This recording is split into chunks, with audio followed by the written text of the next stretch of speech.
welcome to Turn the Page, the official podcast of the Syosset Public Library.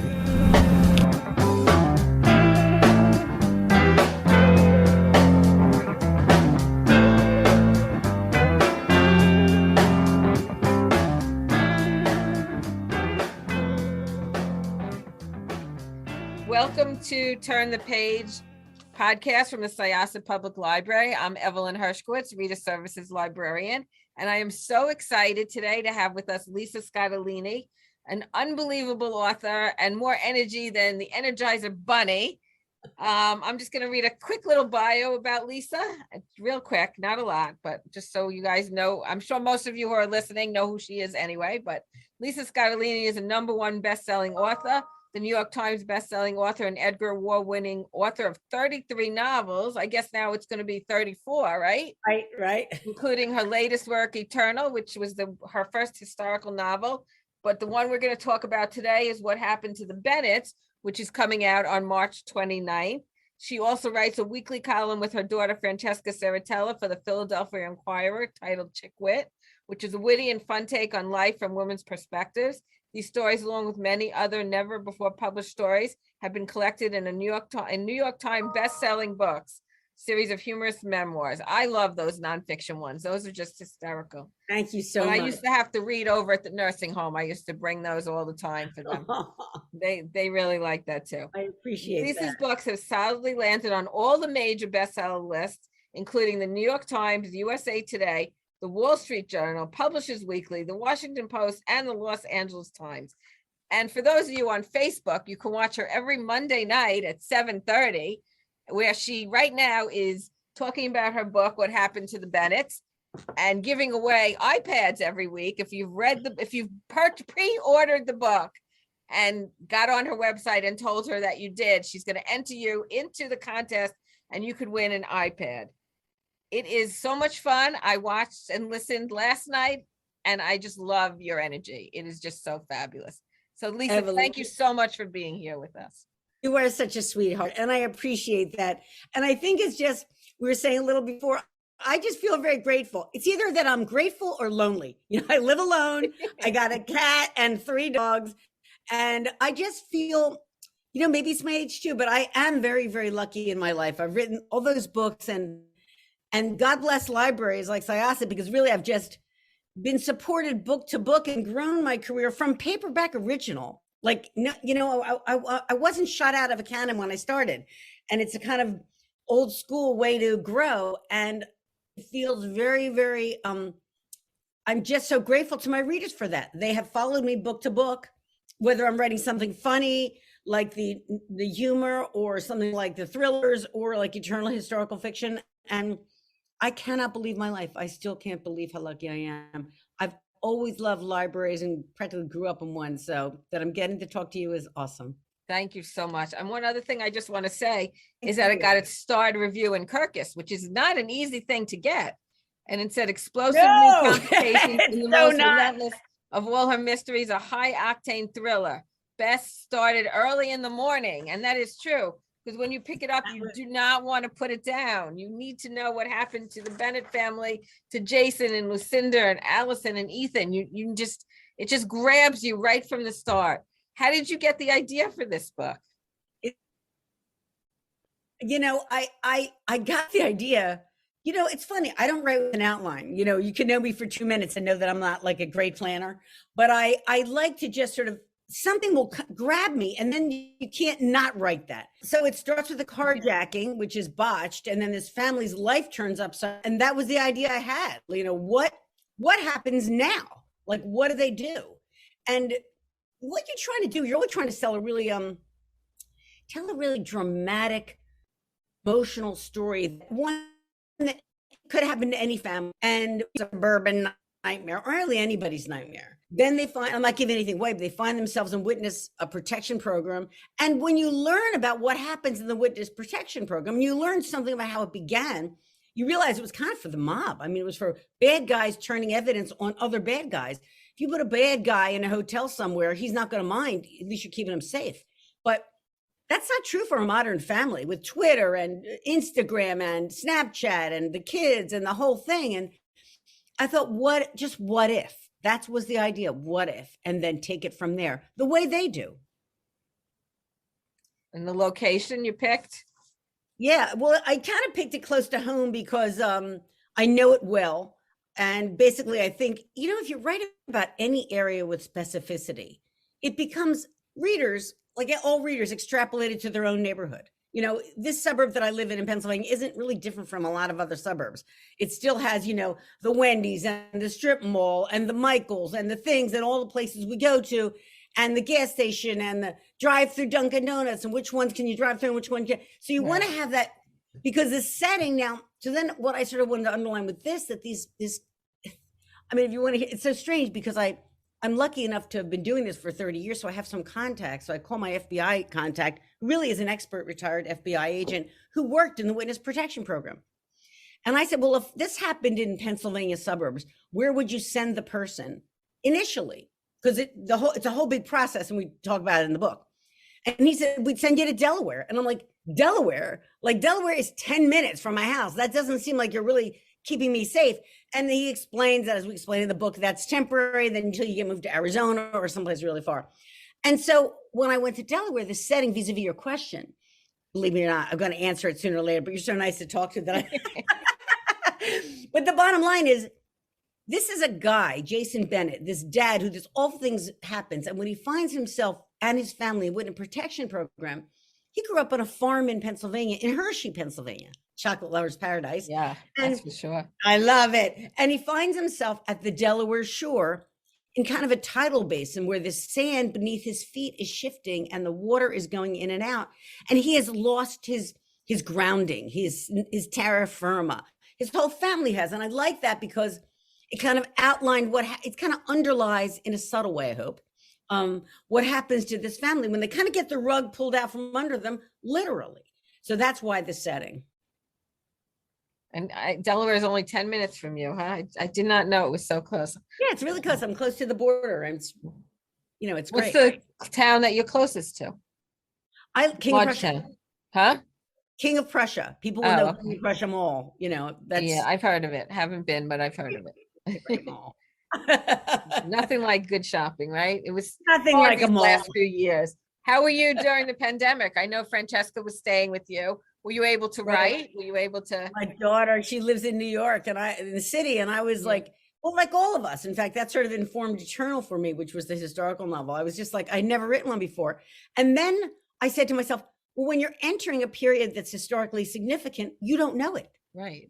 Like that was the pandemic, right? Like all of a sudden, the groceries are coming in. I said to her, I think you should come home for like a week or two. I'm nervous, like she's all I got. We're the whole family, like me and her, like get here. And she comes home and before we know it, we got the groceries delivered. Who does that?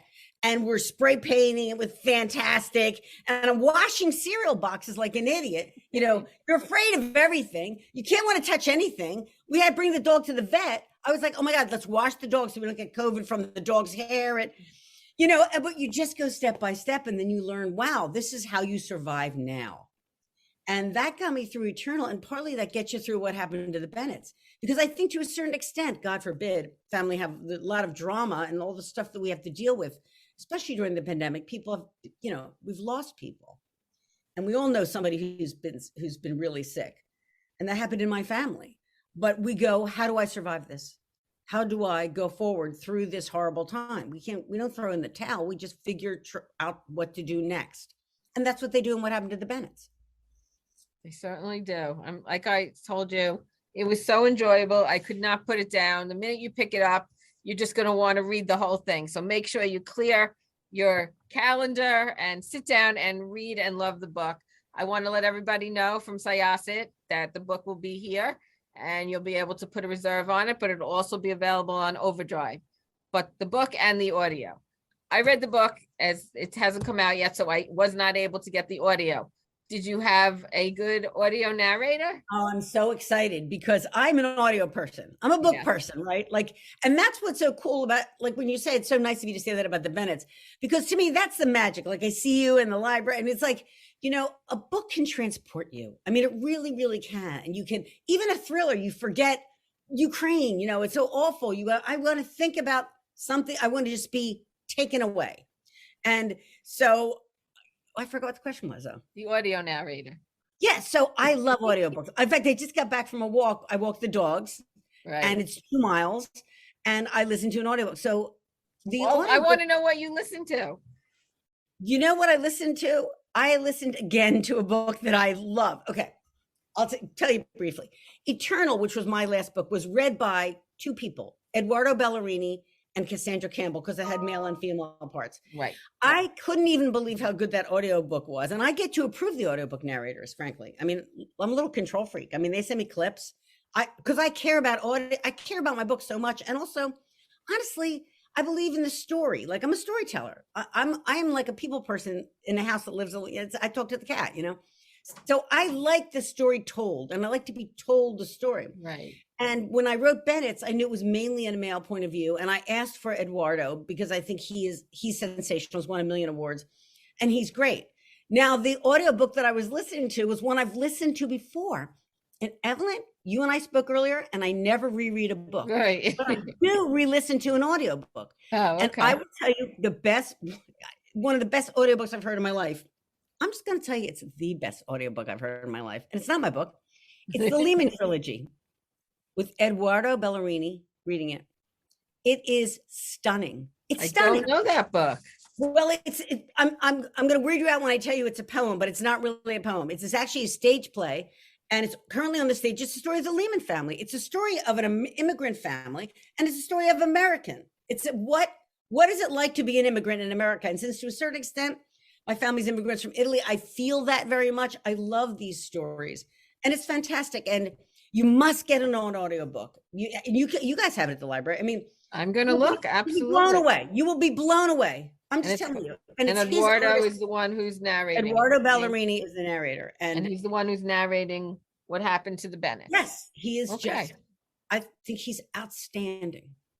That's great. And that's great that you listen to, and that's nonfiction. So that must be research for your next book.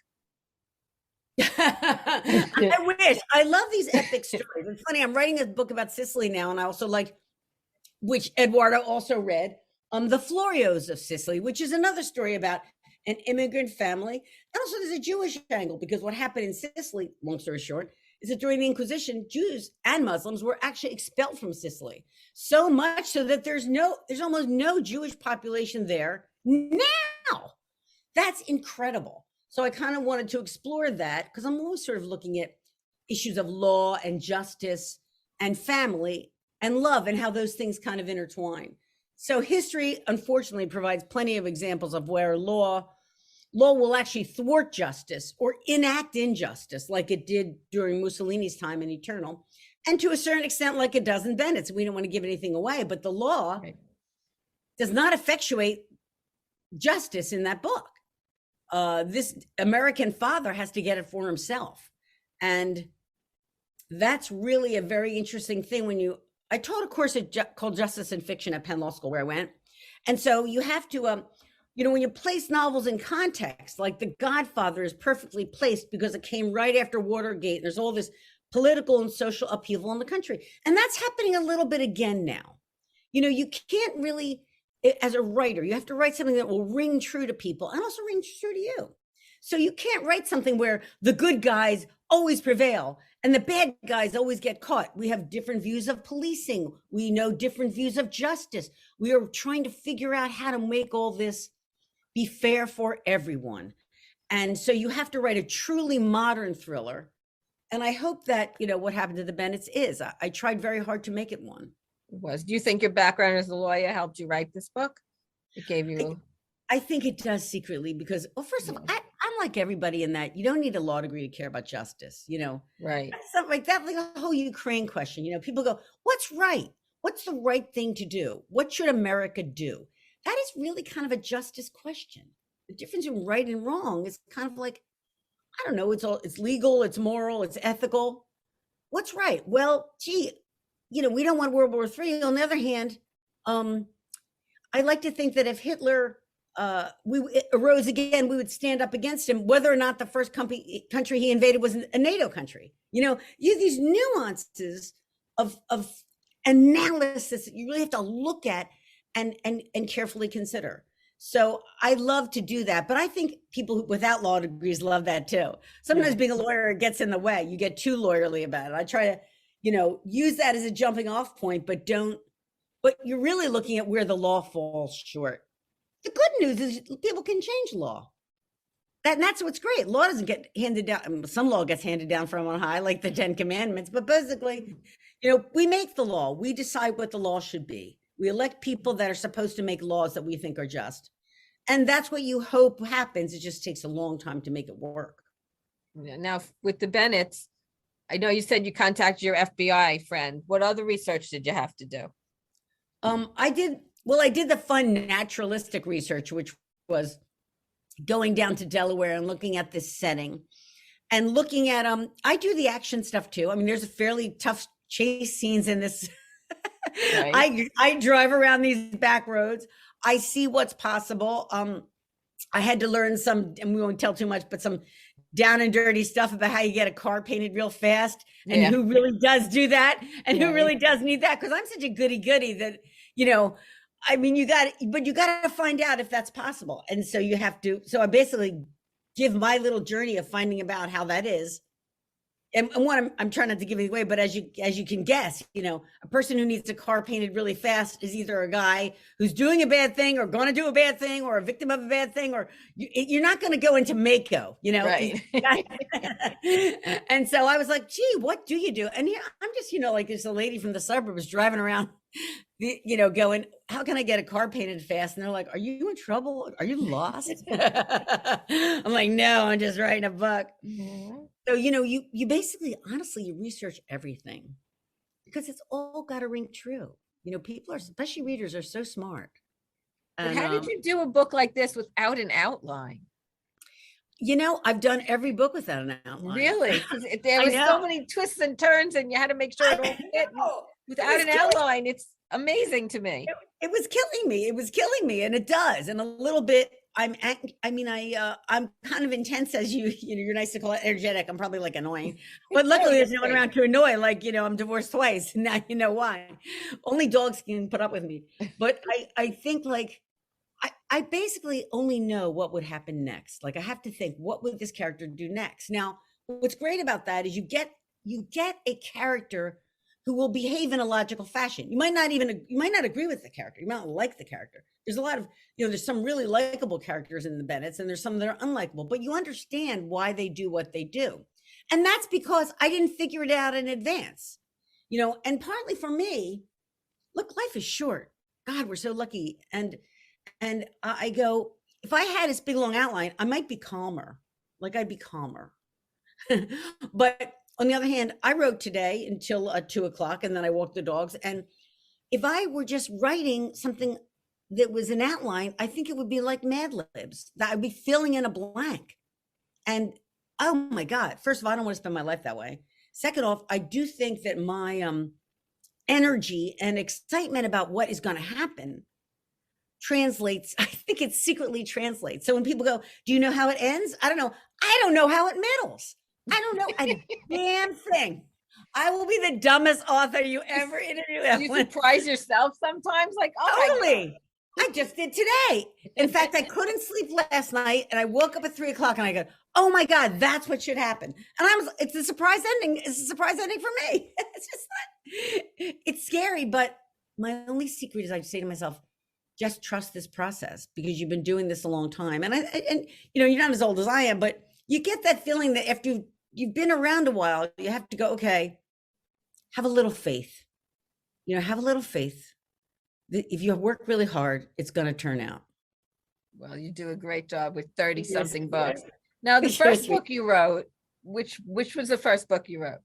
Everywhere That Mary Went. Okay. Was that just a standalone? I have not read that one. I really should pick that one up. Well, no. I actually like to think that I've improved. I mean, I really think that I try hard. I love to joke around, and talking to you is so fun. And I get very but I get very serious. Like when I'm writing, I'm serious. I get very serious. So I'm always trying to improve my writing. So that's nice if you want to read the first one, but I think the other ones, more recent, is better. So, so I did. It's about a woman being stalked, and it ended up being that she's a woman lawyer, a female lawyer in Philadelphia. Oh, let's think, who has like highlighted hair. Let me think, an Italian background. Only she's a Catholic, and I really don't have a religion. I need a religion, and basically, she's a lot like me. Okay, And so it was autobiographical. well, it kind of, you have to put, my quote is Francis Ford Coppola, the guy who directed The Godfather, right? He said, I say to myself every day, I know it sounds weird, but I go, he said, nothing in my movies ever happened, but all of it is true. Mm-hmm. That's what you're trying to get to in fiction. You're trying to write something that is emotionally true. So I can feel these characters. In Bennett's, I can feel Jason. In the beginning, for the first like 20 books or so, I only wrote women main characters. I thought we needed more women main characters. We kind of do. But then I also was like, well, Lisa, you don't be afraid, because I'm always afraid. I'm like, don't be afraid. Just try it. Be a man, write a man. I love my dad. I was really close to my dad. Just channel him a little. You can do that. And so now I've kind of broke that seal, and now but I feel this character as a man, because I think men have such a, they get hung with this, what is a hero? And if anybody who loves books is always thinking, what's the hero do? What's the heroine do? How do they act? How do you act when you're at sea emotionally? When the rug is torn up from your family and your heart is aching? And how do you go on? And how do you have to lead? Now, I'm a single mom. I kind of always have been. So a little bit, I kind of always had to lead. And she was looking at me like, it's always, and I think moms generally, this might be a little sexist, but moms are generally the glue. Mm-hmm.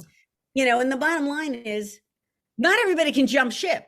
Somebody's got to keep this, like he says to himself, Jason Bennett in the book, the center has to hold. You can't, right?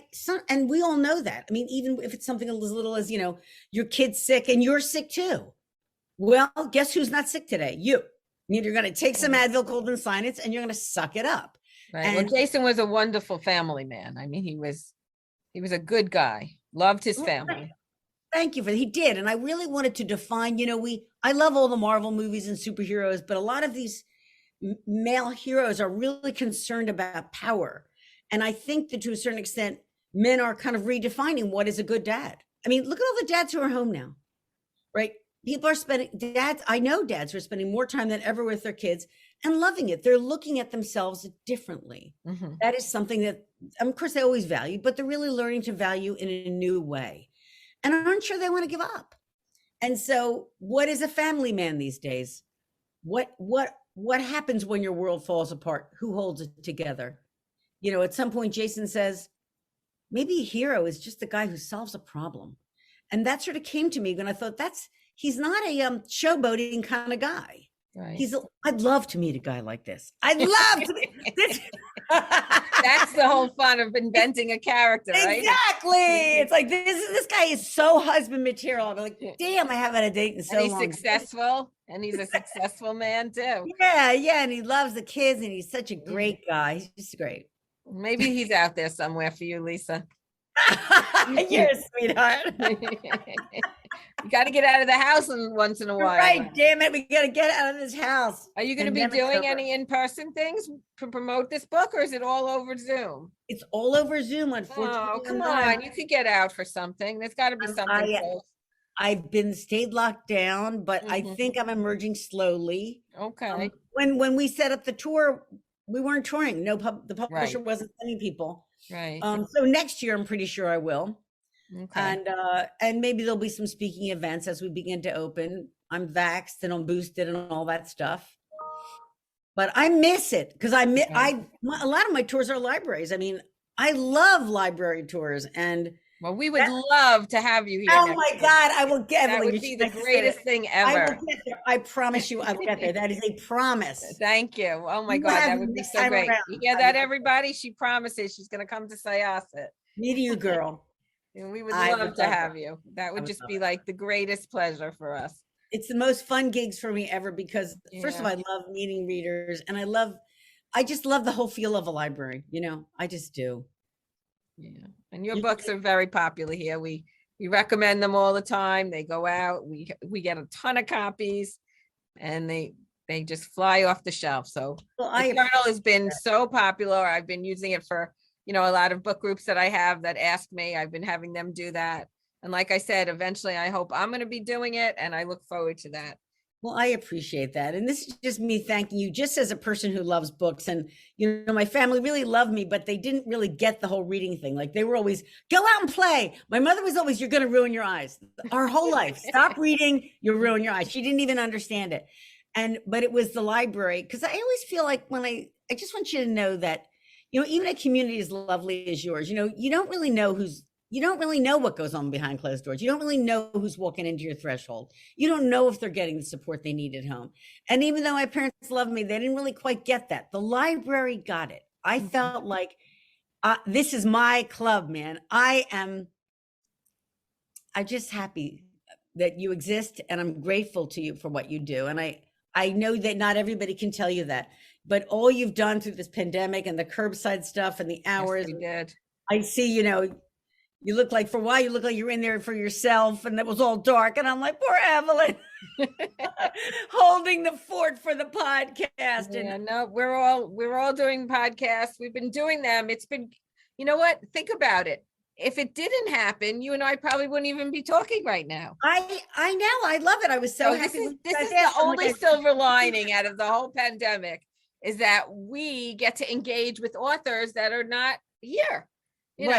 You can't come to every library, but you can certainly take an hour or 2 or 3 out of your day and speak with bookstores or speak with libraries. Absolutely. Go on Facebook Live, like I told everybody, don't miss it this Monday night. It's fabulous. It's just so great. And she shows clips. I don't know what clips are coming up, but the clips you showed at the more. But for those of you who haven't read Eternal, what you did last year when Eternal came out, you had clips from Italy. You gave away a Gucci pocketbook. I mean, that was just amazing, but you could still find those on your Facebook page. Yes, they're really a good companion to the book, and the research videos for what happened to the Bennetts will be there too. And I'm going to do, for the sacred book, it's 20 videos of Sicily, because I went there. And I just love to be able to bring people there, because like you say, you look for the light. Not everybody can travel right now. Right. I mean, I got in right before Omicron, or between Delta and Omicron. You were in Italy then? I went to, we were in vacuum sealed for 10 days because I couldn't write the book unless I had gone. It's the only thing I did. Interestingly, Sicily was ahead of the curve. You didn't get in a restaurant unless you showed vaccine. Their vaccination rates are very high. So, I felt pretty safe, and I got it done. So all that stuff will be on the website. And so it will be for what happened to the Bennetts too. That's so terrific that you do that. It's so nice it's the interaction. It's just fabulous. Did Francesca go with you, I hope? No, unfortunately, my assistant and best friend Laura went with me. Oh, okay. She's working on her second novel. She had her first novel published. I read Ghosts of Harvard. I also spoke to her when it came out, which was I know, you're so nice. It was a great book. I really enjoyed it. She's a wonderful author, just like her mama. It's great. The apple does not fall far from the tree. Get anywhere, you're King of Prussia, you got to email me. You have my email. Only one. I've never been around that area, I don't think. You're close to Philly or no? Yeah. Oh, okay. So I'll get up there then. I'm getting up there next book if you have me. I will have you with open arms. We would be thrilled. I can't think of anything better. That would be like the greatest thing. So warm. Thank you. Great. So for everybody listening, March 29th, What Happened to the Bennetts comes out. Please call, reserve your copies, and we'll have them for you. So thank you, Lisa, so much. You are the best. Stay safe until we see each other. Thank you. You too. I hope everybody stays healthy and go outside. I'm looking now. It's 64 degrees. Go ride a horse. Exactly. Thank you so much. It's beautiful. Thank you, Lisa. It was great talking to you. Take care. We're going to close the chapter now of Turn the Page. It's time to close this chapter of Turn the Page. Join us for the next episode.